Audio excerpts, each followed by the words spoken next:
So with your view about COVID-19 situation, how would you like to evaluate the way Thai government handling the situation? Well, I think first of all, to be fair to, in fact, all governments, we are facing an unprecedented situation.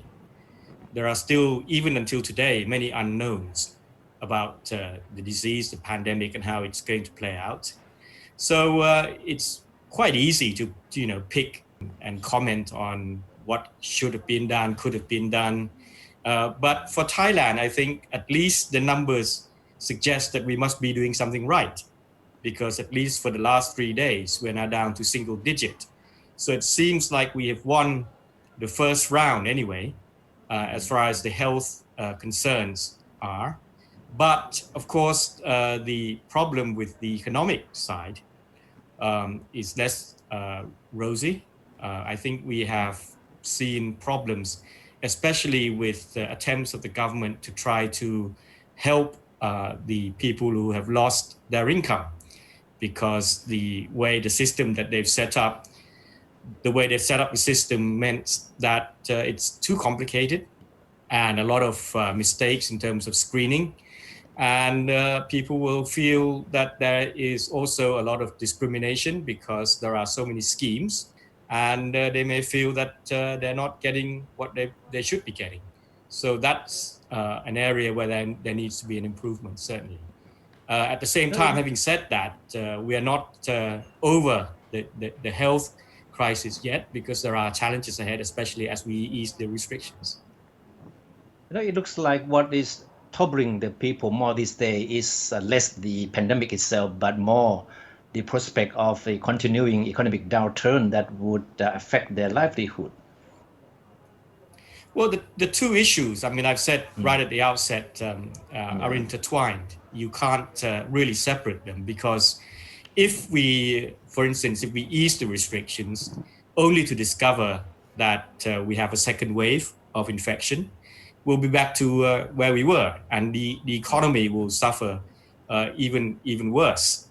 At the same time, obviously, if we try to eradicate the health crisis at all costs, you will find that there will be growing public frustration.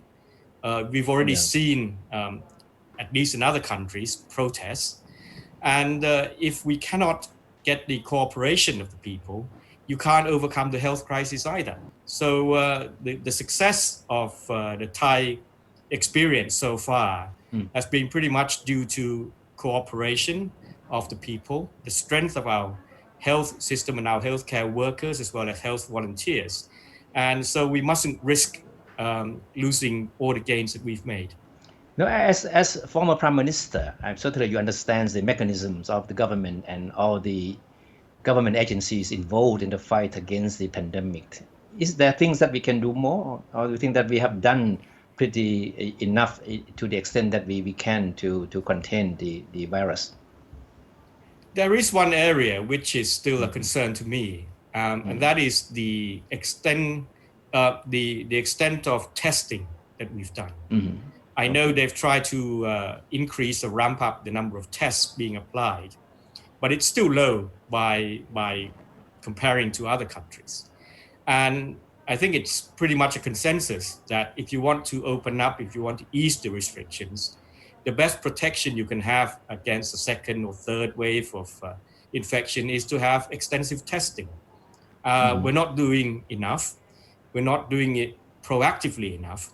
And I can understand the concerns about the quality of the tests that are available at the moment. I don't think cost is much of an issue, but there continues to be concern about the quality and accuracy of the tests. But I have to say that I think in a situation like this, there will always be remaining risks and uncertainty.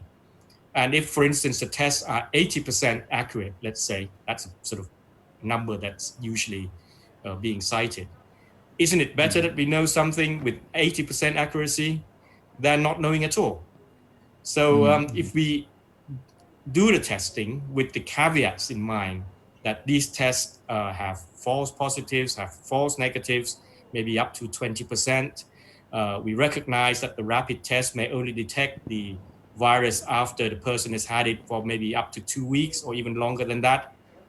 If we know the warning on the labels, if you like, then I think we can still make good use of this. Because what we should do is extensive testing and linking it to a tracing app, which is becoming, available, in fact, globally.